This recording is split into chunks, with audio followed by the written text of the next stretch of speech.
നുറുക്ക് ഗോതമ്പ് കൊണ്ട് വായിൽ അലിഞ്ഞു പോകുന്ന രീതിയിൽ നല്ല ടേസ്റ്റി ആയിട്ടുള്ള പലഹാരം റെഡിയാക്കി എടുക്കാം. തയ്യാറാക്കി എടുക്കാനായിട്ട് 1 കപ്പ് അളവിൽ നുറുക്ക് ഗോതമ്പാണ് എടുത്തിട്ടുള്ളത്. അതിലേക്ക് വെള്ളം ഒഴിച്ച് ഒരു 3-4 തവണ നന്നായിട്ട് കഴുകി വെള്ളമെല്ലാം ഊറ്റി കളഞ്ഞ് ഇതുപോലെ മാറ്റിവെക്കാം. പാനിലേക്ക് 2 ടേബിൾ സ്പൂൺ അളവിൽ നെയ്യ് ഒഴിച്ചു കൊടുത്ത് ചൂടായി വരുമ്പോൾ അതിലേക്ക് നുറുക്ക് ഗോതമ്പ് ചേർത്ത് കൊടുക്കുക. ലോ ഫ്ലെയിമിൽ വെച്ചിട്ട് ഇത് നല്ലതുപോലെ ഒന്ന് ഫ്രൈ ചെയ്തെടുക്കണം. ഒട്ടും തന്നെ കുഴഞ്ഞു പോകാതിരിക്കാനാണ് നല്ലതുപോലെ ഫ്രൈ ചെയ്തെടുക്കുന്നത്.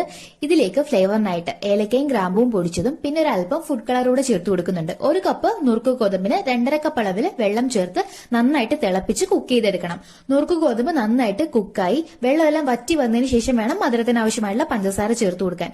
1 കപ്പ് അളവിൽ ചേർത്ത് കൊടുക്കുന്നുണ്ട്. പഞ്ചസാര മെൽറ്റ് ഒന്നുകൂടെ ലൂസായിട്ട് വരും. അതും കംപ്ലീറ്റ് ആയിട്ട് വറ്റിച്ച് നന്നായിട്ട് മുറുകി വരുന്ന ആ ഒരു പരുവാകുമ്പോൾ നമുക്ക് കുറച്ച് നട്ട്സും കിസ്മിസും കൂടെ ചേർത്ത് മിക്സ് ചെയ്ത് യോജിപ്പിച്ചെടുക്കാം. ഫ്ലെയിം ഓഫ് ചെയ്ത് ചൂടാറിയതിനു ശേഷം ഉരുട്ടിയെടുക്കാം. നുറുക്ക് ഗോതമ്പ് കൊണ്ട് നല്ല തേനൂറും ലഡു തയ്യാറാക്കി നോക്കുക. വീഡിയോ ഇഷ്ടമായാൽ മറക്കാതെ ലൈക്ക് ചെയ്യുക.